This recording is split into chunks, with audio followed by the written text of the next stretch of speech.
Монголын газар нутгийг бас их онцлог юм байна. Ягаад гэвэл одоо бид нар хасах төчийг мэдэрцгээж шүү дээ, тийм ээ. Зундаа болохоор нэмэх төчийг мэдэрдэг. Ингээд хэлбэлцлэр нарих юм бол 80 хэмийн ийм хэлбэлцэлд байгалийн шалгарлыг давж гарна гэдэг маань өөрөө биологи ургамлын хувьд бол хамгийн шимэн болчдөг юм байна.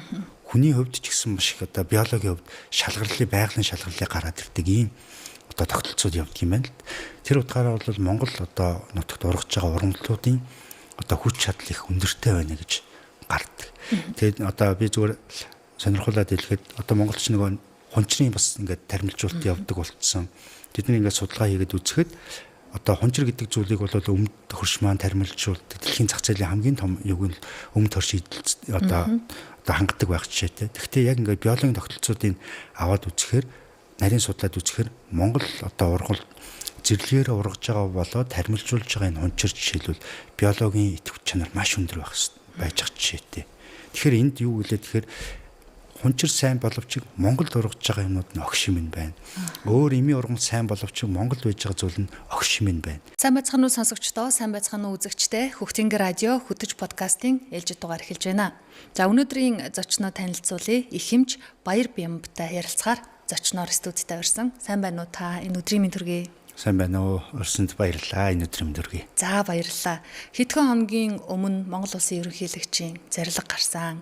Монгол ардын уламжлалт ангаах ухааныг түгээн дэлгэрүүлэх, хөгжүүлэх, сурталчлах тал дээр анхаарч ажиллах тухай.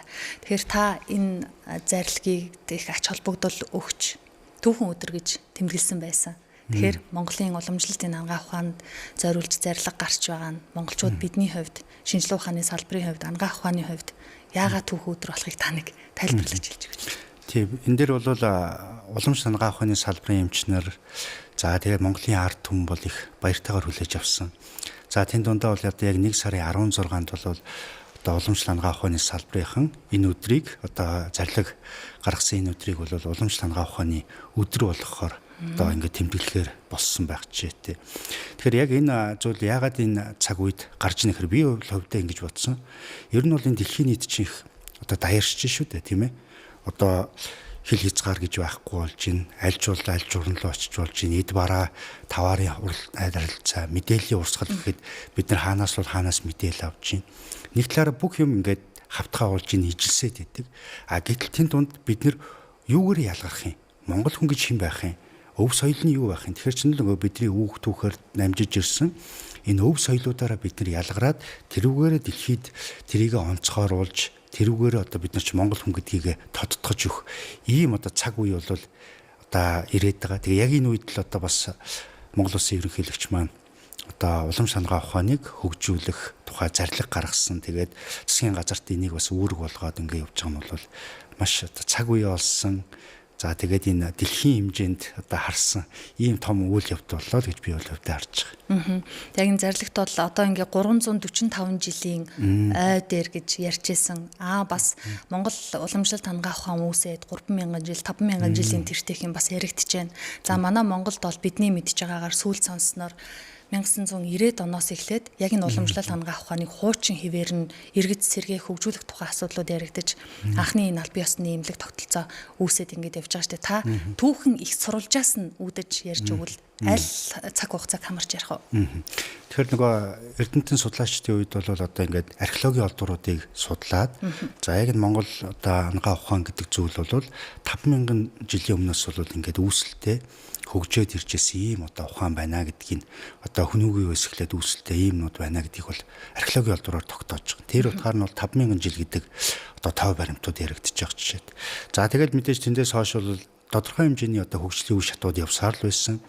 Ингээд 1861 онд бол одоо ламын ингээл усан данцсан жанцсан одоо гэгэний үед бол яг энэ дэг сургууль буюу одоо илүү институтийн төвшөнд ороод мамт ачингуудыг байгуулад ингээд явахдаа бол илүү одоо буддингүү ухаан за одоо төвдөөс дамжиж ирсэн ухааныг илүү яг Монголын газар нутагт Монголын цаг уурт Монгол ахуйдаа суулгаад энэ одоо уламжлалт ангаах ухаан гэдгийг бол яг илүү одоо системчилж оруулж ирсэн гэдгээр бол сая 345 жилийн ойгоо одоо огтж байна гэж ярьж байгаа.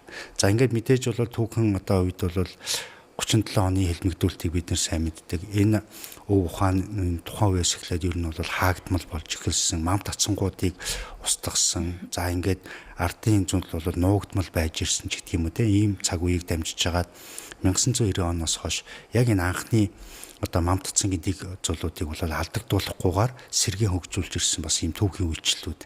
За ингээд 1998 онд бол Монгол одоо яг төрийн бодлоготой бос улам шангаах ухааныгаа одоо хөгжүүлэхийн улсын хурлаас тогтоолно гарч ирсэн. За ингээд энэ цаг үед бол ерөнхийлөгч бас энийг илүү өргөн цар хүрээнд хурдцтай хөгжүүлэхийн тухайд бол одоо зарлиг гаргаа явж байгаа. Ийм л одоо цаг үеийг дуулаа явж гин гэж залуу эмчүүний хувьд бол би ингэж харж байгаа.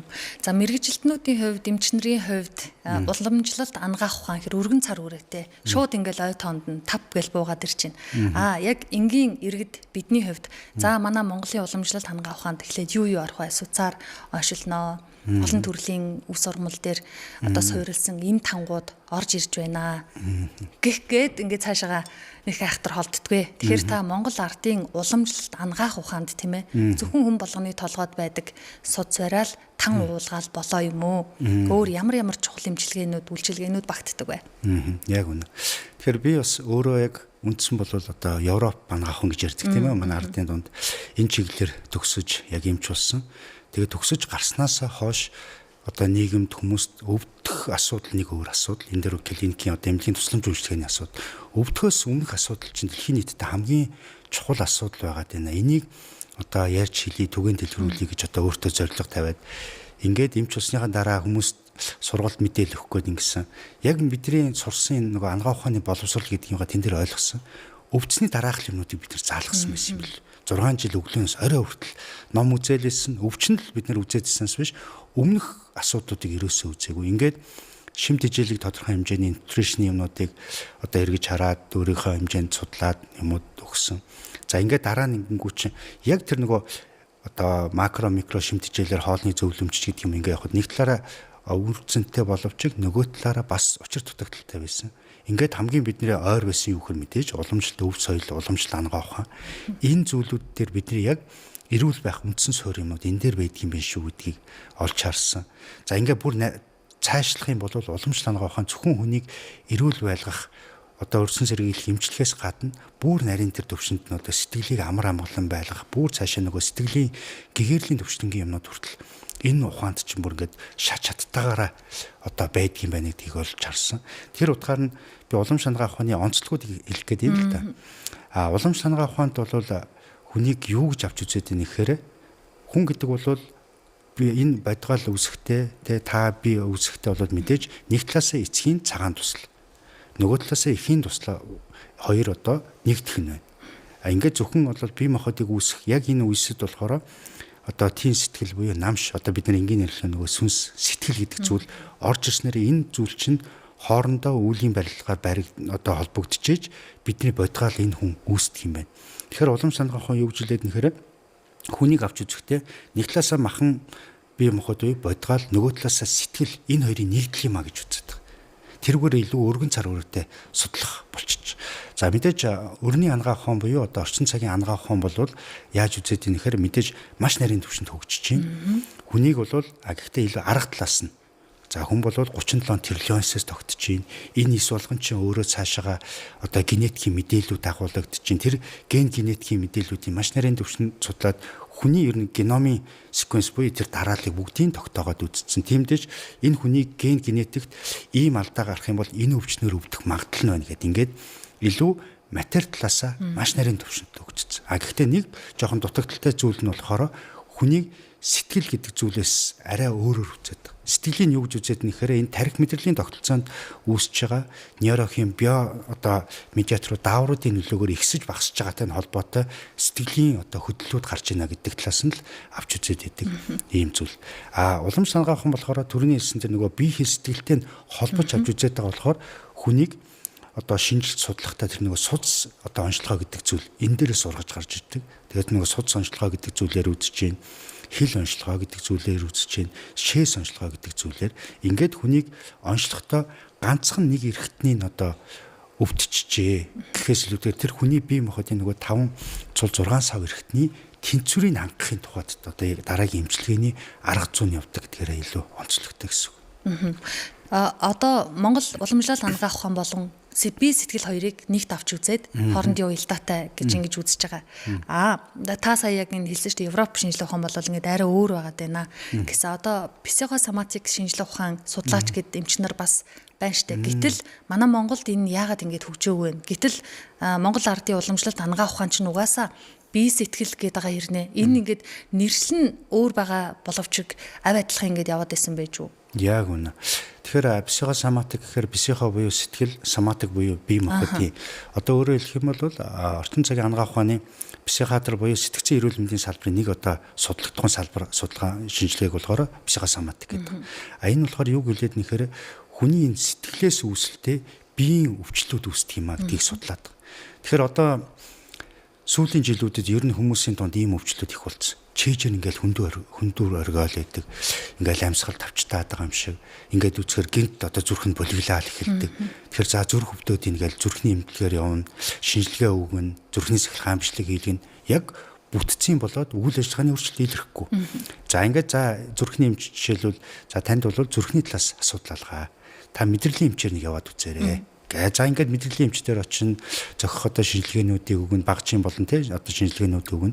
Мэдрэлийн талаас танд бас өөрчлөлт алгаа. Тэгсэн мөртөө зовирн байгаад идэг. Маш хүчтэй өвдөлтүүд өвдөг, гинт өвд. Тэгэхээр энд ерөөсөө яг ийм зовиртон хүмүүс маш их байгаа.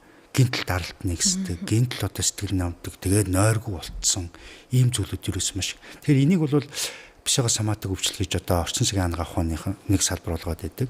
Уламжлалт хангах ухаанд бол энийг бас маш өргөн цар хүрээтэй авч үзээд байдаг. Тэрний юу гэхээр нөгөө бидний хийтэй холбоотой зүйлүүд байна. Энэ хямраад ийна гэдгээр авч үзээд. Тэгэхээр энэ юу гэлээд нэхэр бидний өвчлөлийн их үндэс чинь өөрөө явж сэтгэлтэй л холбогдоод байна. Сэтгэл өөрөө маш агуу хүчтэй. Хүнийг өөрийг өвдгөж болдог. Сэтгэлээрээ маш зөв одоо мэдээллийг бид нар сэтгэлдээ ингэнээр хэлэх юм бол кодлж чадах юм бол бид нар ямар ч өвчнийг бас даван гарах ийм том сэтгэлийн тэнхээ гэдэг юм бидний дотоод хүчинд байдаг. Энийг уламжлалт хангах ухаанд бас л яг тэр хий гэдэг зүйлтэй аваад судлаад эмчилгээний арга болон бясалгал одоо тэр бүх юмтай холбоод явчихдаг. Уламжлалт хангах ухааныг аль хэдийн шүтээд үр дүнгийн мэдрээд за нэг жоохон тамир тэнхээс сэлбихээр уламжлалтаар яваад сурцсан хүмүүс бас байна. Зүгээр л яг Европ эмчилгээгээр явдаг нэг хэсэг бүлэг бас хүмүүс байгаад байна. Тэгэхээр та Монгол уламжлалт хангах ухааныг зөв түгээн дэлгэрүүлэх, зөв сурталчлах тухай яриад байна штэ. Энэний ялгааг нь хэлж өгөөч. Одоо жишээ нь одоо энэ Монгол ардын уламжлалт хангах ухаан юм уу? Энэ зүгээр амд амцсан юм уу яриа гэдгийг мэдэхгүй байна. Нэг ийм үг байгаад байдаг штэ. Нэг тийм өвчин байх юм бол нэг амтны дэрхтэн бүхлээр нь түгийгээр нь залгижих тэгдгийн байсан гинлээ гэл энэ яриа чи одоо уламжлалтаа орох юм уу? Амд амцсан ярианд орох юм уу? Яг зөв. Энд дэр нэг ардын хангах ухаан буюу нэг уламжлалт хангах ухаан гэдэг хоёр ерөнхийдөө ойлголоо. Яг ардын хангах ухаан гэхээр таны за ингээд ийм дэр ийм хэрглэж, тийм хэрглэж домын шинжтэй бас зүйлүүд юм. За зүгээр ингээд амаас ам дамжаад ирсэн зүйлүүд. Уламжлалт хангах ухаан гэдэг нь энэс юугаараа илүү өөр вэ гэхээр илүү онл арга зүйтэй системчилдсэн бүх зүйлүүдийг ингээд нөгөө одоо хөгжөөд ирсэн юм зүйлүүд байна. За ардын хангах ухаан дээр бол яг одоо за ийм өвчнөд ийм одоо зэрлэг одоо амтны махал идэн цус уунч гэдэг юм ингээд нэг юм тэгсэн мөрд энэний тэгвэл цаад онлын үндэслэл нь яг юу юм бэ гэхээр тэр хэлж байгаа хүмүүс ч сайн мэдэхгүй юмнууд нь ч тайлбар юмнууд байхгүй. За тэгэх юм бол уламжлалт хангах хүн тэр юу гэлдэг гэхээр нөгөө хүн гэдэг зүйл чинь бидний сав шим ертөнц. Эн чинь өөрөө одоо бүт тогтохтой ярих юм бол гүн ухааны төвшөнд бол 5 махбодоос тогтоод нөгөө шороо махбод, усан махбод, тийм ээ, гал махбод, хий огторхуу гэдэг энэ махбодуудаас тогтоод. Хүн гэдэг чинь өөрөө яг энэ сав шим ертөнцийн бүтээл үе, байгалийн нэг бүтээл. Тэр утгаараа бол бас л хүн гэдэг чинь өөрөө 5 махбодын одоо ийм нэгдлээс тогтоод байна. Бидний түрүүс нэг 37 тэрлээс гэдгийг чинь нөгөө талаас нь бэлэг талаас нь үзэх юм бол 5 махбод. Энийг цааш нь хураах юм бол нөгөө хий шарга бадгана гэдэг зүйл чинь 5 махбодоос ургаж гарч ирээд байна. За энэ хямрдгийн, энэ тэнцвэрчдгийн, энээсээ хамаарад тэр нөгөө 5 цул 6 сав ертөнцийн чинь хямраад энэ өөрчлөгдөд байна. Ингээхийн тулд буцаагаад энэний ерөндөг нь тэнцвэржүүлэх аргачлалууд нь юм байна гэд бүгдийг нь онл арга зүйтэй авч үзээд ингээ хөгжөөд явж байгаа болохоор системтэй хөгжилтэй энэ зүйл болохоор уламжлалт хангах ухаан. Тэгэхээр энэ хоёрыг бас ялгаж салгаж ойлгож явах нь бас их зөв гэж би хувьдаа бол тэгж боддог. Орчин цагт ямар нэг юм одоо ингээл хөгжөөдлэн уламжлалт хангах ухааныг одоо байгаагаар нь эсвэл одоо бидний жоохон мартцсан байгаа юм нэргэд сэргээгээд шинэ үеийн техник технологитой хольж Европ хэмжээлгээтэй хольж хөгжүүлэе гэвэл та одоо аль талын судалсан хүн байгаад байна. Үндсэн мэргэжил бол Европ хангах ухаан. Сүүлд уламжлалтаар одоо нэлээд сонирхож гүнзгийрүүлж судалж байгаа хүний хувьд энэ эндээс нь эхлэх юм бол дэс дараатай энэ шинжилгээ ухаан маань илүү үр дүнд хүрэх юм байна шүү гэсэн юм бодлууд сэдвүүд байна уу? Яг их гоё сонирхолтой яг энэ цаг үеийн асуулт байна. Тэгээ сая нөгөө ерөнхийлөгчийн тэр зарлиг дээр бас нэг зүйл дээр нь одоо энэ их хөгжлийг одоо судлах, цуглуулах, тэгээд энэ дээрээсээ AI дээр суурилсан технологиг нэвтрүүлэх нь чухал юм а гэдэг ийм одоо зүйл орсон. Тэгээ өнгөрсөн оны би 10 сарын сүүлээр өмнөд одоо хөршид кантон гэж олон улсын том үзэсгэлэн болдог шүү дээ. Тэрүүгээр ингээд сонирхоод орж үзлээ. Тэгэхэд тэн дээр нэг хятадын одоо ангаа ухааны сургуулийн хөгжлийн одоо юмнуудаа танилцуулж байгаа. Тэгээ тэн дээр болохоор бас сая би хэлсэн нөгөө хил онцлогоо, суц онцлогоо байдгаа гэдэг. Тэгэхэд бид нар яаж нөхөр хил онцлогооны аппарата давхар бүтээчих. За уламж санаагаа ухааны эмч бол за өвчнийг ороод ирэхэд хилийн үзлээ, өнгөрийн үзлээ одоо тэр улаалтын үеийн юмнуудын онолынхаа дагуу үзээд өөрчлөлтүүдийг өөрөө одоо онол дээр үндэслээд өөрөө дүгнэлт гаргаж байна. Тэнгүүд одоо нөгөө их хөгжлөгээд байгаа нь болохоор маш олон хүмүүсийн датаг бүрдүүлээд тэн дээрээ тоон анализуудыг хийгээд за ийм өөрчлөлт байх юм бол ийм гэдэг ингээд нөгөө тоон анализуудаа математик одоо аргачлалд оруулангуудаа зургийг авчиж орлоо ингээд хилээ гаргалаа, нүрэ зургийг авлаа, 3 проекцийн зургийг авлаа. Тэгээд эндээсээ програмчлалд оруулангуудаа тэр хүний одоо манайхаар инженеэр хэлэх юм бол хий наривдч юу, шаруу наривдч юу ингээд тэнцвэрүүдийг гаргаж ирээд за тэн дээрээсээ үндэслээд за та эдийн ундаанд ийм анхаараар, явдал мөрдөө ийм анхаараар гэдэг ингээд зөвлөмжүүдт нь хоолны жортой гаргаад өгсөн юм технологийн шийдлүүдийг гаргаж ирж. Тэгээ ганцхан хил онцлогоонд биш давхар эмчин ингээд судсан яг нөгөө барьдаг цэгийг яаж байгаа тэн дээр бас яг судсыг пульсацийг мэдэрдэг технологи гаргаад ирсэн. Мөн адил тэндээс нь судасны одоо онцлогооны юмнуудыг бас үзэж байна. Ингээд нөгөө технологи уламж шинжил хоёроо давхар яаж байгаа. Тэгэхээр би энэ дээр ямар байр суурьтай байдаг вөхөр мэдээж хүн гэдэг тэр нарийн тэр тусмаа эмч хүн гэдэг бол цагаас цагт одоо туршлагач яадаг, ур чадвар сууж яадаг, мэдрэмж сууж яадаг. Энийг техник бол бүрэн одоо орлох боломжгүй. Гэхдээ хүнд бас ингээд туслах, алдаа гарах магадлалыг бууруулж өгөх энэ зүйлүүд дээр ингээд хоршоод явах маш том ийм бас одоо хөгжлийн үе дээр явж байна. Тэгэхээр монголчууд маань ч гэсэн яг өөрсдийнхээ big data-гаа үүсгээд яг бас ингээд энийг Монгол уламжлалт агуун дээр суурилсан энэ хиймэл оюун ухааныг давхар хөгжүүлсэн ийм технологийн шийдлүүд гэсэн бид нэр цаашдаа бол хөгжүүлж явах юм бол нөгөө эрүүл мэндийн аялал жуулчлал энэ зүйлүүд хүртэл бас их бий болох боломжтой юм байна гэж би бас тухайн үед олж харсан. Таныг ярьж хахад асуумар юм гинт бодогдоо дундуур нь өөр юм асуугаад ээж магадгүй уучлаарай. Одоо энэ судас онцлогооны тухай ярьж хахад, хил онцлогооны тухай ярьж хахад нацаг дөрж хамт хоёрын ярилцлагыг подкастыг би бүтэн сонссон. Судасаар онцлох одоо их нарийн байдаг. Тэр одоо 1-р курсээс хүүхдүүдийг дадлагжуулж байгаа 6 жил суц байрна. Тэр хүн мэдээж насаараа, туршлагаараа, мэдрэмжээрээ ингээд өсөөд явна. Хэрвээ тэр суц сорж байгаа уламжлалтын эмч бясалгал хийж чаддаг бол бясалгалын өндөр түвшинд хүрсэн бол тэр баг одоо миний ойлгож байгаагаар те одоо баг ичтэн жим шиг юм болох нь үдэ гэсэн ойлголт аваад энийг цааш нь үргэлжлүүлж асуумаар санагдсан. Судас барьдаг энгийн уламжлалт эмч энэ AI технологиос арай ялгаатай дэвшилттэй гэсэн үг тийм ээ. Бясалгал хийж чаддаг байхаар тэнд одоо ямар мэдрэмжийг илүү авах юм болов? Тэгэхээр нөгөө бясалгал хийнэ гэдэг нь эмч хүн бол өөрөө илүү тэр нөгөө нэн часралын бясалгалыг бас их төлхөө хийдэг. Тэгэхээр нөгөө өвдцэн зовдсон байгаа одоо аврал ирээд ирж байгаа хүнд тусалчих юмсан одоо эдгээч юмсан гэсэн нэн часралын сэтгэлийг маш сайн үүсгэж бясалгаж одоо өөрийгөө тэгж байж байгаа тохиолдолд тэр хүнтэй одоо эрчим мэдээллийн гэх юм уу одоо шинжилгээ одоохондоо хараахан тайлж чадаагүй тэгсэн мөртөө тийм юм коннекшнуд байна шүү дээ. Энэ төвшөндөө холбогддог юм байна. Ингээд эцгээр уламж санаагаа хонд ч гэсэн өвчнийг бол ойрын болон холын шалтгаан гэж үздэг. Ойрын шалтгаан нь юу гэлдэг вэ гэхээр бидний нөгөө өөрийн эдийн ундаа явдал мөрөнд буруу зан үйл дадалтай холбоотойгоо өөртөө ингээд өвчин хурааж байгаа. За тэн дундаа бол нөгөө хоолтын одоо буруу хоол одоо ишин гэсэн өвчин бол одоо өвчний ихээл гэж үздэг. Тэгэхээр энээс хамаарат өвдөж байгаа бол энэ бол ойрын шалтгаан гэдэг. За холын шалтгаан гэдэг нь болохоор яг буддийн гүн ухаантайгаа холбогдоод ирэхээр үүлийн үртэй холбогдож эхэлдэг. Тэгэхээр тэр нөгөө судас чагнаж байгаа маш одоо өндөр түвшинд бясалгал хийгээд ирэхээр тэр холын шалтгааныг одоо бас одоо таньж мэдэх, тэр одоо мэдээллийг унших, тэр түвшиндээ хүрдэг гэж үздэг. Тэгэхээр нөгөө холын шалтгааныг бид нэр таньж мэдэх юм бол мэдээж одоо буддингийн ухааны явгаар болохоор үйл хэрвээ нэгэн цагт шалтгаан нөхцөлийн ирэхээр боловсрч байгаа бол тэрнээс зугтах арга байхгүй. Харин энийг даван туулахдаа яаж хөнгөнөөр, яаж одоо зөв даван туулах вэ гэдэг энэ тэр эмч өөрийн одоо арга туршлага, өөрийн эмчилгээний яваараасаа хүнд одоо тус болж байгаа ийм л одоо тус бүтээж байгаа үйл гэж ойлгож байна гэсэн үг. Та бас нэг ярилцлаган дээр одоо хүний их эмч гэдэг мэрэгжил ер нь аль тийшээгээ яваад байна вэ? Бөөрийн эмч, эмэгтэйчүүдийн эмч, илгэний эмч, мэдрэлийн эмч гэд ингээд салаад яваад байна. Гэтэл хүний их эмч, ерөнхий эмч гэдэг ийм мэрэгжил байгаад байдаг. Эсвэргээрээ манай Монгол уламжлалт хангах ухаанд судсыг бариад тэр зөвхөн эмэгтэйчүүдийн эмч биш, тэр зөвхөн элэг бөөр тархины эмч биш. Ингээ бүгдийг нь онцлоод эмчилж их юм боломж байгаад байна гэдгийгсэн. Энийг та яг аль салбарыг судалж яваа хүний хувьд яаж ингэж нийлүүлж юм уу эсвэл салгаж тайлбарлах вэ? Тий, яг нөгөө буцаагаал гүн ухаантай холбоотой. Уламжлалт хангах ухаан бол гүн ухааны төвшөнд хүнийг нэгэн бүхгэл цогц юм а гэж үздэг. Тийм болохоор зөвхөн бөөрийг эмчилнэ гэж байхгүй, зөвхөн зүрхийг эмчилнэ гэж байхгүй. Тэр нөгөө 5 цул 6 сав ирэхний чинь тэнцвэр, тэрний цаашлах юм бол нөгөө хийшэр бадганы чинь тэнцвэр, тэрийг зохицуулж ядг нь энэ дээд бүр нарийн ярих юм бол тэр нөгөө сэтгэлгээд ингээд холбогдоод. Тэгэхээр ерөөсөө л хүн бол нэгэн л бүхэл цогц юм а. Энийг эрүүл байлгахын тулд бүхэл цогцоор нь л эмчилнэ.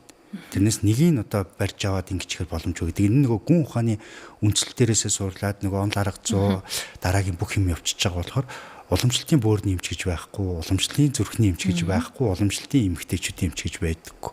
Мэдээж өөрөө наривсаад зүүнний талаасаа илүү ингээд өөрийнхөө ур чадварыг хөгжүүлээ явж байгаа эмчнэр бол байгаа. Тэрнээс яг эргэтний гэдэг юм бол байхгүй. Харин одоо өрний хангаа ухааны философи бол илүү нэг материалист үзэлтээр суйрлаад яг аливаа зүйлийг харагдаж байгаа үзэгдэж байгаа юмгаа маш нарийн түвшинд нь судлана гэж ингэж судалж байгаа болохоор одоо яг бөөрийг бол нарийн түвшинд бөөрийн өвчлөлүүд, ген генетикийн түвшинд нь ингээд явчихсан. Тэгээд тэн дээрээсээ суйрлаад нөгөө эрүүл мэндийн тогтолцоо маань өөрөө тгээ явчихж байгаа болохоор эмчлийн тогтолцоо ингээд явчихж байгаа болохоор эмч нарыгээ тэгж бэлтэж зүрхний эмч, бөөрийн эмч. Тэгээд нөгөө тогтолцоон дээр ороод ирэхэд жоохон гажуудал үүсээд байгаа нь юу гэхээр одоо яг үйлчлүүлж байгаа хүмүүс маань эмнэлэг дээр очино, зүрхний тасгаараа очино, бөөрөн дээрээ очино гэл ингээл эмч дамжаад яваад идэг. Тэгээ эмч дээрээ дамжиж яваад ихээр яг нөгөө юм архаг хууч өвчнүүд маань төдийлэн сайн идэвхтэй өгөхгүй. Яг мэдээж тэнд бол одоо хурц шатны өвдөлтүүд намдаах, шинж тэмдгүүд намдаах энэ юмнууд нь сайн игдээд идэг. Орчин цагийн хангаа ухаан харин юун дээр илүү яагаад гэвэл мэдээж багжийн онцлогоо байна, яаралтай дүргэн тусламж байна, энэ мис ажилбарууд байна. Энэ зүйлүүдээр маш нэрийн хөгжсөн. Тэгэхээр аль алийг ерөөсөө үгүйсгэж болохгүй, аль алийнхаа алдаатай гэх юм уу дутагдaltaй энэ юмудаа нөхөөд явна. Эцсийн дүндээ хүн ирүүл байх нь чухал шүү дээ, тийм ээ. Тийм тэр талаас нь л харах хэрэгтэй байна. Саяхан одоо энэ зарлагтай холбоотой их түүхэн өдөр боллоо гэсэн. Энэ зарлаг гараагүй байхад уламжлалт хангаах ухааныг хөгжүүлэхэд, дэлгэрүүлэхэд юунд яг аль хавцаа саад дотгор учраад исэн бэ? Одоо энэ зарлаг гарснаар хууль эрх зүйн орчинд юм уу? Эсвэл хаана энэ айхтар дэмжлэг болоод байгаа вэ? Тийм, энд бол мэдээж 90 оноос хойш бол одоо уламжлалт хангаах ухааны салбарт ажиллаж байгаа багш, эмч ажилтны бүгдийн л одоо зүтгээд ингэ явж байгаа. Энэ хэмжээнд бол хөгжөөд ирж байгаа. Энэ дээр би зүгээр харахтаа энэ нөгөө өв соёлыг их буруу түгээсэн 60 70 жил буруу түгээсний харгай бас их том одоо чөдөр тушаа байна гэж би зүгээр хөвдөө хардаг. Сэрэлт кинон дээр жишээлбэл уламжлалтын эмч нарыг их буруугаар харуулсан. Тэр нь өөрөө саана ярих юм бол одоо ингээ улс төрийн үзэл сурталын юмнууд байсан. Тэрийг ард иргэд маань ингээд хүлээж авахтаа нөгөө эдийн уран сайхны кино гэж хүлээж авч байгаа боловч тэрийг цаана хүн ойлгохдоо буруугаар ойлгуулах ийм юмнуудыг ингээ хийсэн болохоор нэг үе маань тэр чигтээ бас ингээд одоо бэлтгэгдсэн үе байна. Гэхдээ бас тэр үеийнхэн дунд чинь өв соёлоо дээдэлдэг бас үе нь байна. Ингээд нөгөө эцсийн дүндээ хүмүүсийн маань одоо тэр нөгөө яг энэ өв соёлтой холбоотой зүйлүүд төр ингээд олон жилийн явцсан турш явцсан бол бас их чухал зүйл байдаг юм байна да гэж би бол хөвдөө тэр талаас нь хардаг. Тиймдээ ч гэсэн л одоо аль болох энэ уламжлалт хангаа ухааныг зөвөөр нь таниулчих юмсан.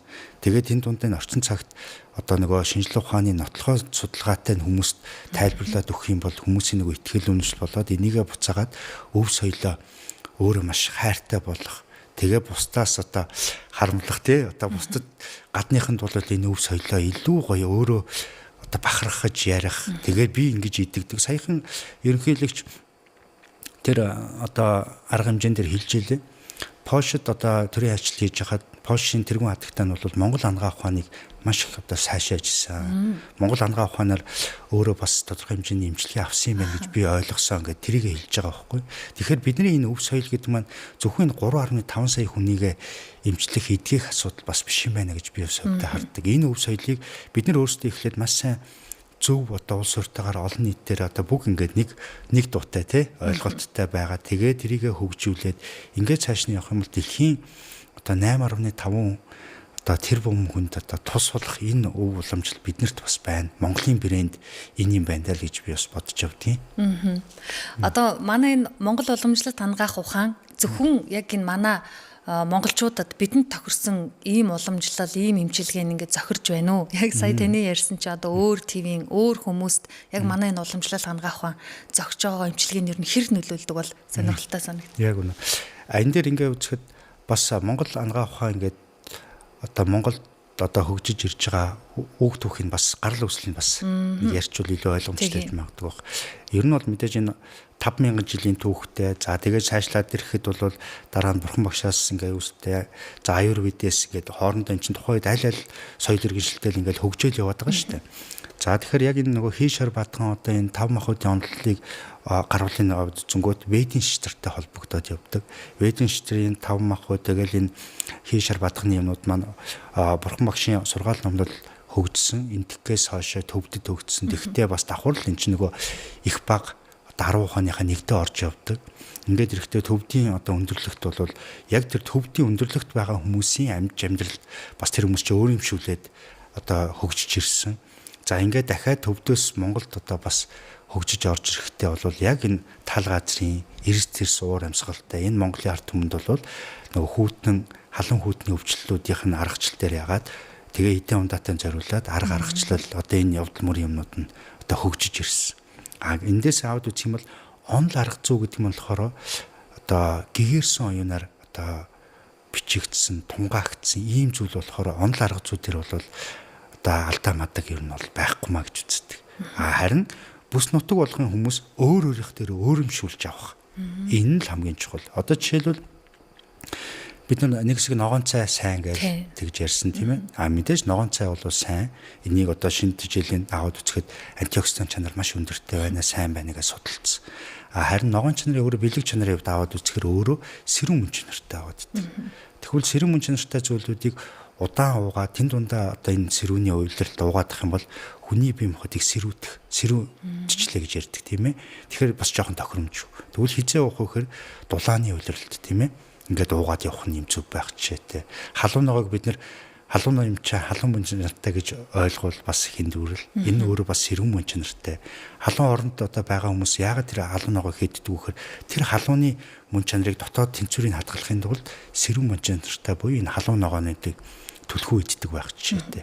Тэгэхээр энэ онл арга зүй дээр суурьсан Монгол ухааныг одоо дэлхийн аль ч юм дээр хэрэгж болно. Хамгийн гол нь тэрийг тэнцвэржүүлэх тэр тохируулгыг хийдэг нь хэн бэ гэхээр нөгөө мэрэгчлэтнүүд, эмчнэр маань тэр тохируулгыг л хийнэ гэсэн үг. Тий. За одоо Монгол уламжлалт хангаах ухааны суурь нь эм тан одоо манай хөрсөнд ургаж байгаа. Одоо шидтэй, шимтэй ургамлууд байна. Бид нар ч гэсэн одоо би хүртэл тийм ээ шархны шардцэг гээл мэдж байна. Тэгснээ бас сүд өвсийг гидсэн дуул сайн 5 салааг одоо хатаагаал цайндаа ингээл үрүүлэл хийгээл хандлагч байд юм уу иймэрхүү аргуудыг бас мэдээд байна. Энэ аргуудыг одоо ингээд уламжлалт хангаах ухааныг дэлгэрүүлэхдээ хүмүүст яг энэ өвс ургамал тэнд ургадаг ийм гарцтай ийм ургамлыг ийм тунгаар ийм найруулж ингэж хийгээд удгиймаа гэж заах юм уу? Эсвэл цаагаараа тийм ээ ийм ургамлууд ер нь тийм юмд сайн шүү хэрглэж байгаарэ гэдэг утгаар нь дэлгэрүүлэх үү? Тий. Тэгэхээр ургамал бол өөрөө маш их өндөр биологийн төвтнэгдүүдийг агуулдаг. Ургамал болгон өөр. Тэн дундаа Монголын газар нутгийнх бас их онцлог юм байна. Ягаад гэвэл одоо бид нар хасах төчийг мэдэрцгээж штэ тийм ээ. Зундаа болохоор нэмэх төчийг мэдэрдэг. Ингээд хэлбэлцлэр ярих юм бол 80 хэмийн ийм хэлбэлцэлд байгалийн шалгарлыг давж гарна гэдэг маань өөрөө биологи ургамлын хувьд бол хамгийн шимэн болчдөг юм байна. хүний хувьд ч гэсэн маш их одоо биологийн хувьд байгалийн шалгарлыг гараад ирдэг ийм одоо тогтолцоод явдаг юм байна л. Тэр утгаараа бол Монгол одоо нутагт ургаж байгаа ургамлуудын одоо хүч чадал их өндөртэй байна гэж гардаг. Тэгээд одоо би зүгээр сонирхолтой хэлэхэд одоо монголч нөгөө хунчрын бас ингээд тармилжуулалт явдаг болцсон. Тэдний ингээд судалгаа хийгээд үзэхэд одоо хунчир гэдэг зүйлийг бол өмнөд хөрш маань тармилжуулдаг. Дэлхийн зах зээлийн хамгийн том юг нь өмнөд хөрш одоо хангадаг байх жишээтэй. Гэхдээ яг ингээд биологийн тогтолцоодыг аваад үзэхээр нарийн судлаад үзэхээр Монгол одоо ургал зэрлэгээр ургаж байгаа болоод тармилжуулж байгаа энэ хунчир жишээлбэл биологийн идэвх чанар маш өндөр байх байж ах жишээтэй. Тэгэхээр энд юу гэлээ тэгэхээр хунчир сайн боловч Монголд ургаж байгаа юмнууд нь огш юм байна. Өөр эмийн ургамал сайн боловч Монголд байж байгаа зүйл нь огш юм байна. Гэхдээ энэ дэр нэг зүйлийг ингээд сайн гिचгээр манайхан одоо ингээд туушилчдаг. За тэгвэл бидний сайн ингээд ковидын үед бид нар ман дөрөв норв долоо гэл ингээл юмнууд тангуудыг уулаа штэ тий ач холбогдлыг ойлголоо. Тэгвэл ман дөрөв гэдэг чинь дотроо дөрвөн найрлагатай, ургамлын найрлагатай. Болохоор ман дөрөв гэж. Норв долоо гэдэг чинь энэ дэр нь дахиад 10 баруун жирүүр гэдэг юм нэлээд норв долоо болчихж байгаа. Тэгэхээр энийг яагаад зүгээр одоо санамсаргүйгээр энэ дөрвөн найрлагыг гаргаагүй. Хоорондын тэр махбодуудын зохилдлого энэ юмуудын бүгдийг тооцож үзээд энэ дэр чинь жорг гэдэг юм гаргаж байгаа. Тийм болохоор тан гэдэг нэг эм тан гэдэг нэг өөр ургамлаараа дангаараа байна гэдэг нь бас нэг өөр. Тэгэхээр бас аливаа ямиг сайн гэд туушиж болохгүй. Ямиг хүн мэддэг байх хэрэгтэй. Тэгээд эрийгээ дадуулах хэрэгтэй. Өөрөө хэрвээ үнэхээр мэдэхгүй л мэрэгжлийн хүмүүсийн заавар зөвлөмжийн дагуу авахгүй бол сайн гэсэн болгоныг одоо явах юм бол бас эргээ тэр нь бол хортой. Одоо манайхан сайн гээл тийм ургамал ургадаг энэ сайн шүүгээ хэлжүүл самар түйдэг шиг юм болчихоо дээ гэж би бодоод байгаа байхгүй юу. Тэгээ өөртөө байгалаараа ургаж явах юм чинь тармил болчихоо дээ гэсэн бас айдас байгаад байдаг. Одоо ургамлууд тангаа бэлтгэхдээ жишээ нь одоо энэ том үйлдвэрүүд гэдэг юм уу, эмнэлгүүд ч юм уу тийм эмчнэр маань яаж авдаг бол хэрвээ хин нэгний толгойд тэ за угаасаа л манай Монгол уламжлалт дангаа ухаан сүрхий эмчин энэ эдгэндээ гэсэн ихтгэл үнэмшил байгаад түүнийг хэрэглэх гэж байгаа бол түүх аргаас нь таныг хөнхөөн наад захын мэдлэг өгч болох уу? Тийм зүгээр ургамлыг түүх аргад яах юм уу илүү ойлгуулахын тулд зүгээр энгийн ард бид нар ингэдэг штэ. Яг наадмын үеэр л гүзээлжгэн ингээл унаал яг гой болж хэлдэг шүү дээ тийм ээ. Яг тэр үедэнд гүзээлжгний явах юм бол хамгийн зөв одоо цаг нь байдаг тийм ээ. Жохон яжих юм бол өөрөө унтсан байж идэг шүү дээ. Нэг 7 хоногийн дараа хэд л унтсан байдаг. Тэгэхээр энэ ургамлууд болгон өөр юм болдог. Яг нөгөө шимэн үүсдэг юм үедтэй. Тэгэхээр энийг яг нөгөө энэ ургамлыг судалдаг номын үдсэн энэ хүмүүс нь тухайн яг цаг үед нь одоо уулын ингэр байх юм бол хизэн түүхийн, уулын араас нь байх юм бол хизэн түүхийн, аль ургамлын яг ингээд бүгд нарийн дэгж хаягтай. За тэр битгийх л байгаль дэлхийгээс энэ ургамлыг бас авж байгаа гэдэг утгаар маш их хүндэтгэлтэй. Буцаагаад нөгөө лус савдагтайгаа бас одоо өргөлөө айрлаач гэдэг тийм бас зан үлийн юмнууд хүртэл бас байдаг. Ингээд яваад ирэхээр энэ зүйлүүд маань өөрөө одоо ганцхан одоо нэг юм ургамал биологи юм гэхээс илүүтэйгээр маш тийм одоо шидтэй гэх юм уу альва юм чинь нэг юм зөв юмнууд нь зөв замаараа ингээд олон төрлийн юмнууд нөхцөл бүрдээд ирэхээр маш их тус болдог шүү дээ тий. Тэгэхээр энэ ургамлын одоо иж шид гэдэг бол бас энэ олон талын юмнуудаас бүрэлдэж явдаг. За тэгээд нарийн ярих юм бол нэг мал бурхны одоо ажилтнууд хурал номоор нь хурдаг ч гэдэг юм ингээд олон юмнуудын үндэстэй байдаг болохоор энд бол амьттай байна л гэж би бол зүгээр энгийнээр хэлэх юм бол тэгж боддог шүү дээ бол.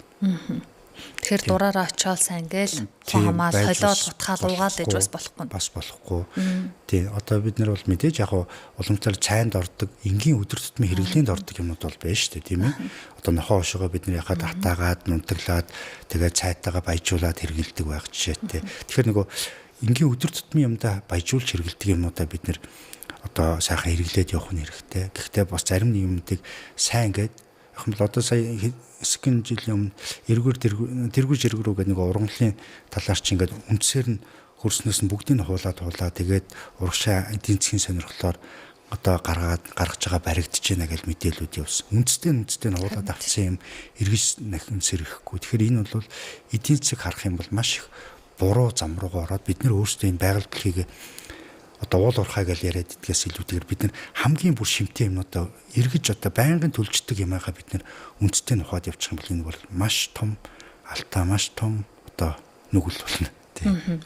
За Монгол ардын уламжлалт энэ ангаа ухаанаа хөгжүүлэхэд судалгаа шинжилгээнүүд эрс сурал үргэлжилсээр байгаа болов уу гэж бодож байна.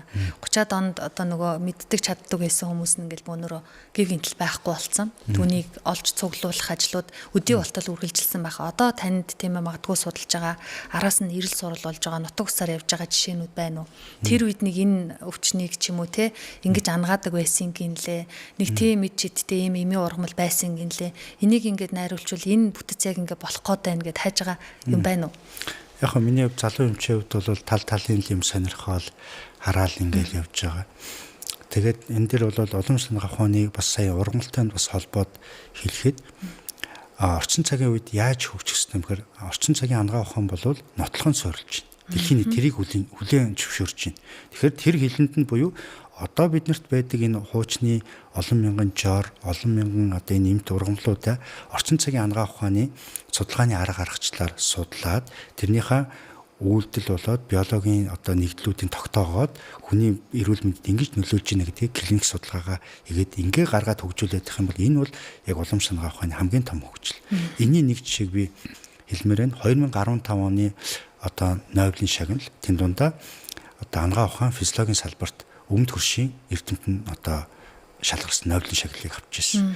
Тэр ямар одоо судалгаагаар авч ирсэн бэхээр Chinese medicine буюу хятадын одоо уламжлалт ангаа ухааны судар дээр байсан судрын жоргуудыгаа судлаад тэрнийхээ одоо биологийн техниклүүдийг тодруулж гаргаж ирээд за тэр нь болохоор одоо энэ халуун хумхаа гэж одоо халуун орнуудад байдаг энэ шумуулаар дамжиж байгаа маш их олон хүний амь насыг авдаг энэ одоо халдварт өвчин байна шүү дээ, тийм ээ. Энэ малария гэж энэ өвчний эмчилгээний аргыг тэр хуучны Chinese medicine-ийн судар дээрээс одоо тэр жорыг одоогийн орчин цагийн шинжилгээ ухаанд нээлт болгоод гаргаад ирсэн. Тэрийг дэлхийн нийт хүлээж авлаа, хүлээн зөвшөөрлөө Нобелийн шагналыг өгсөн.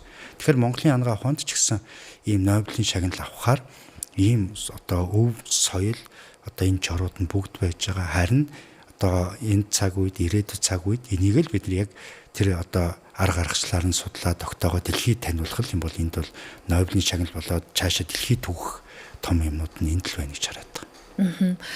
Одоо энэ уламжлалт ангаа ухаанаар сургаж байгаа 80 яг энэ ажиллаж байгаа 80 гаруй эмнэлэг байна гин. За эмч мэргэжилтэн бэлтгэж байгаа 6 ихтэйд сургууль эмийн 6 бас эмийн үйлдвэр байна гэсэн мэдээлэл байсан. Тэгэхээр яг энэ уламжлалт ангаа ухааны эмнэлгүүдийн бодлого нь тийм ээ яг нэг байгаа юу?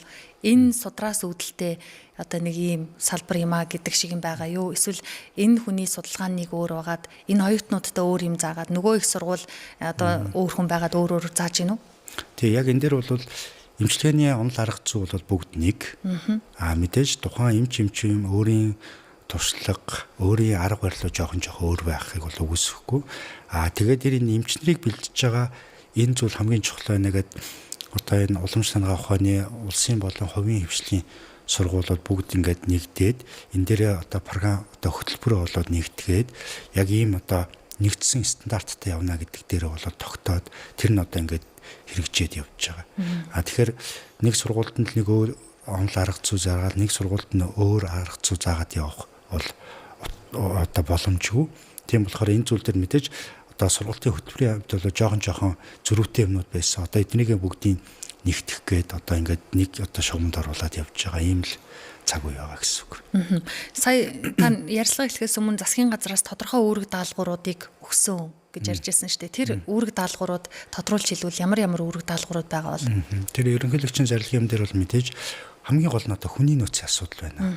Хүний нөөц буюу энэ одоо уламжлалт ангаа ухааны их хэмжээ одоо яг одоо зөв зөвхөстэй харьцаатай бэлдэх, одоо совилогчийн бэлдэх, ингээ бэлдэхтэй чанартай боловсон хүчин болгож гаргах, энэ дотооддоо ажиллах болоод гадаад зах зээлд ажиллах энэ хүний нөөцийн асуудал.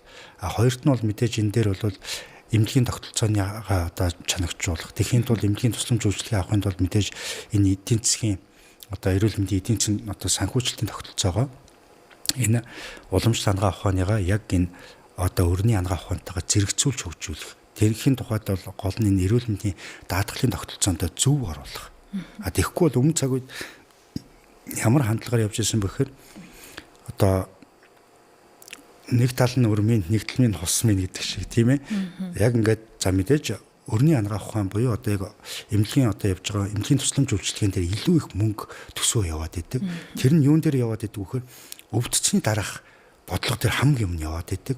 Тэгвэл эн чинь дэлхийн нийтээр өвдөхөөс өмнөх асуудал дээр анхаарах нь чухал биш тэгээд идэг. Өвдөхөөс өмнөх асуудал дээр хамгийн ойр байгаад идэг нь болохоор уламжлал ангаах ухаан байгаад идэг. Өвдсний дараах дээр ч гэсэн байгаа. Гэтэл энэ дээр нөгөө аливаа эмчийн хөгжихдээ бас энэ эдийн засгийн хөшүүрэг нь байх хэрэгтэй. Гэтэл нөгөө эмнэлгийн одоо даатгуулагч нар маань уламжлалтын эмнэлгийн тусламж үйлчилгээ авахгүй гэхээр тэд нар жоохон хязгаарлагдмал болчиход идэг. Энэ зүйлүүдийг одоо тэгштгэж өгөх чухлаа гэдгийг бас тэр юм дээр гарч ирж байгаа. За тэгээд түрүүний хэлснээр бол одоо энэ орчин цагийн юм дээр аливаа техник технологитой хөгжиж байна. Тэр нөгөө их хөгжлийн асуудлууд, технологийн асуудлууд энэ зүйлүүдийг ингээд сайжруулад явах. Цаашлаад энэ өв соёлоороо дамжуулаад эрүүл мэндийн аялал жуулчлалыг яг мөнгөн урсгалаа буцаагаад татах энэ зүйлүүдийг бол илүү бас онцгойлж авч үзсэн гэсэн.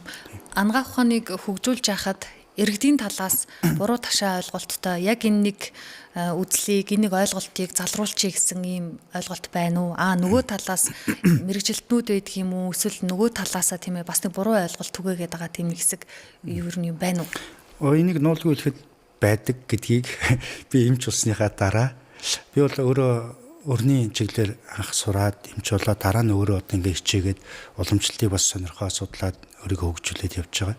Тэгэхээр энэ дээр яг нөгөө онл арга зүйн өөр болохоор нэг нэгнийхээ үүсгэх гэдэг нэг тийм одоо хандлагууд байдаг. Эмчнэр одоо жишээлбэл өрний эмч за уламжлалынхан гэж одоо энэ ч хараа боломжгүй ингэнэ гэж юу байдгийг. Нөгөө талаас болохоор ийм байдаг юм гэд ингээд идэг. Тэгэхээр нөгөө энэ дээрээс үндэслээд одоо яг орчин цагийн одоо өрний чиглэлээр гэх юм да тийм ээ Европ чиглэлээр төгсөж байгаа эмчнэрийнхаа сургалтын хөтөлбөр дээр хүртэл уламжлал ангаах ухааны онл арга зүйн хичээлийг үзээд одоо төгсөөд гарахт нь үздгээр бас хөтөлбөрийг хүртэл одоо боловсруулаад оруулж ингээд одоо ойлголцсон зөрүүг нь одоо засгаад байна шүү дээ тийм ээ ингээ явж байна нэг талаасаа.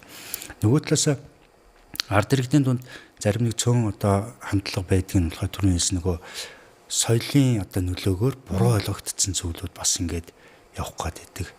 Энэ уламжлал ангаах ухаан гэдэг чинь зөвхөн нөгөө түрүүний ардын талаас нь ганцхан харах гээд байдаг. Гэтэл энэ чинь өөрөө олон мянган жилийн одоо түүхэн хөгжлөөд аваад ирсэн, хөгжөөд ирсэн, онл арга зүйтэй системчлсэн ийм одоо өв соёл дээр суулаад ирсэн том одоо юм байгаад идэг.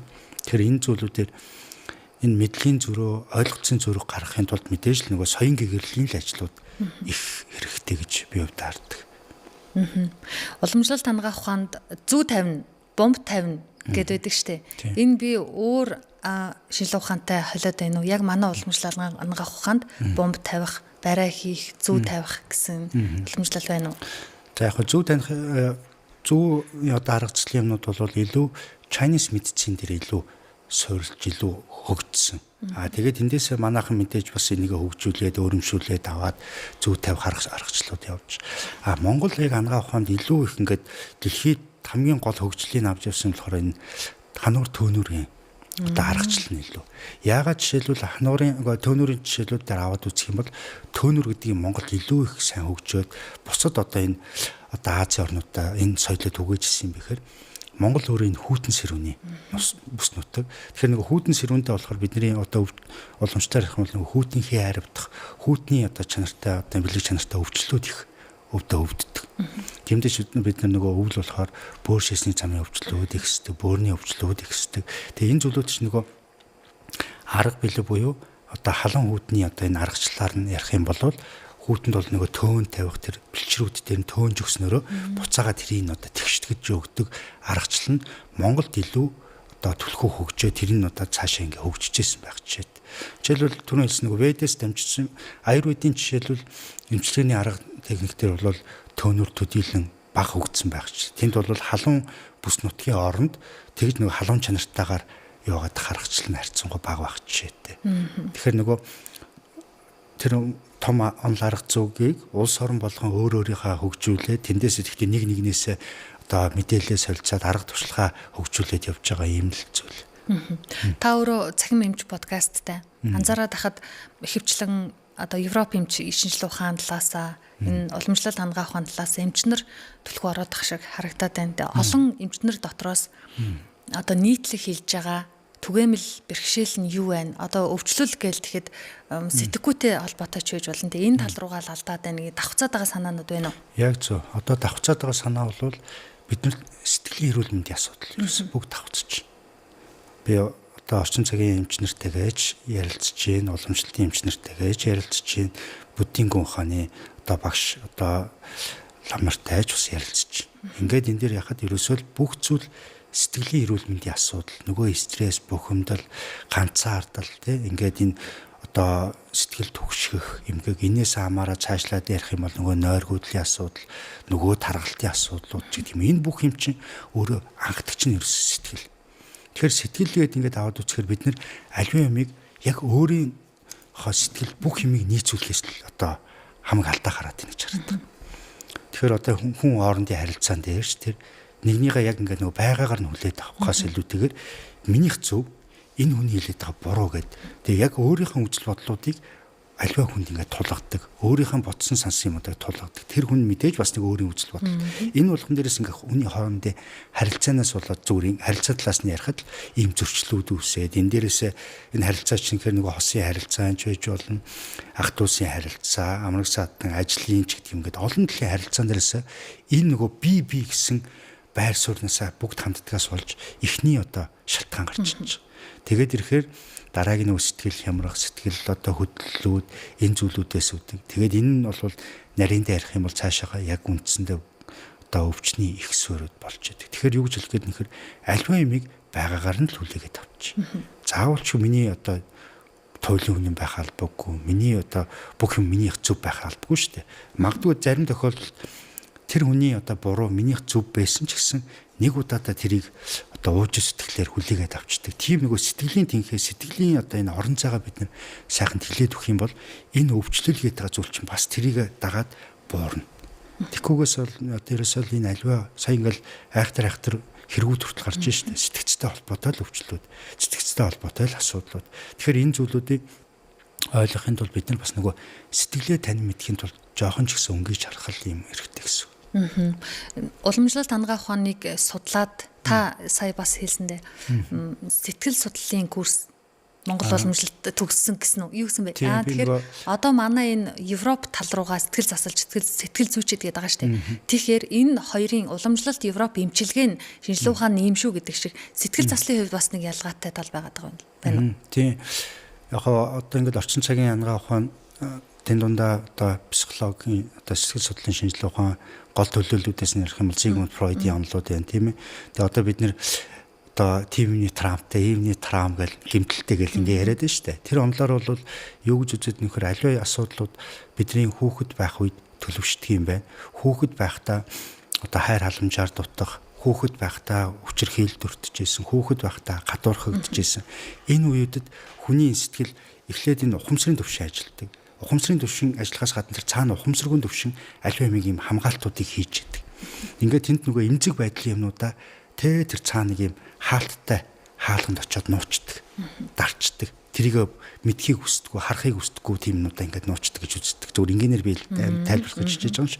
Ингээд ирэхээр тэр хаалттай хаалганы цаана байгаа далд ухамсарын мэдээллүүд одоо бие хүн болоод төлөвшөөд ирэх үед одоо ил ухамсарт нь нөлөөлдөг. Аливаа зүйлд хандлага тий юмд хандах хандлага, бусдтай харьцах, ажил амьдрал дээр бүх юмд нь тэр юмнууд нөлөөлөд идэх гэж үздэг. Тэгээд тэр нь ингээд нөгөө одоо өвчлөл болоод энэ амьдралын чанартай шууд холбогддог гэж үздэг. Тэгэхээр нөгөө яг энэ онлоор нь үзэх юм бол миний зүгээр анзаарч харж байгаагаар энэ онлоор зөвлөмжүүд одоо сэтгэл судлаач нар ингээд сайхан зөвлөгөөнүүд өгж гин ингээд ярил. Энэ бол аливаа зүйлийг одоо ч халуурцсан байгаа хүн дээр халуун буруулах юм өгөөд одоо бүр намдахгүй бол өвчин намдаах лагаарч гэдэг юм уу ингээд халууныг бууруулчихж байгаа л арга байна да гэж би бол хувьдаа харддаг.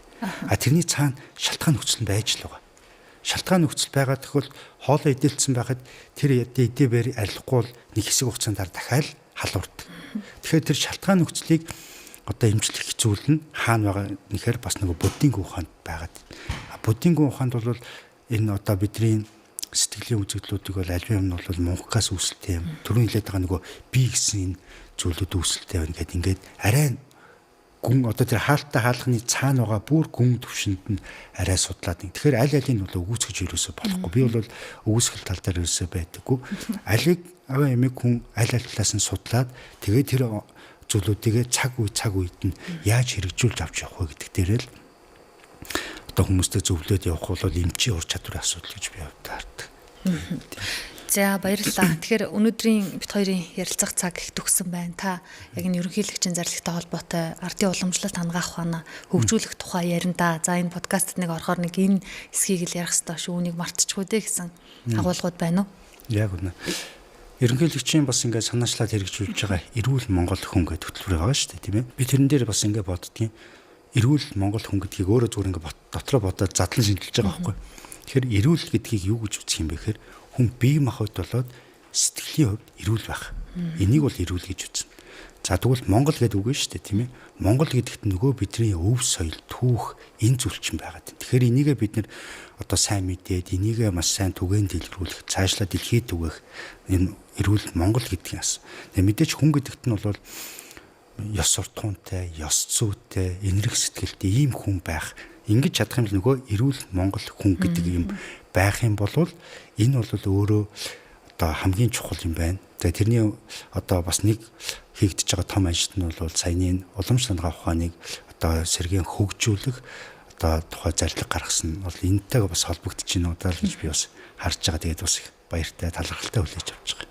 За танд баярлалаа. Баярлалаа. За тэгэхээр сонсогчдоо Хөгцөнгө радио хөтөж подкастын өнөөдрийн зочин их хэмч Баяр байлаа. Хэдхэн хоногийн өмнө ерөнхийлөгчийн зарлагтай холбоотой уламжлалт хангах ухааныг түгээн дэлгэрүүлэх, хөгжүүлэх, зөв сурталчлах тал дээр зарлиг гарсантай холбоотой эмчийн одоо хийж байгаа үйл хэрэг болоод үзэл бодлын зөвлөгөөнүүдийн хүлээн авч сонслоо. Таны ажилд амжилт хүсье. Баярлалаа. За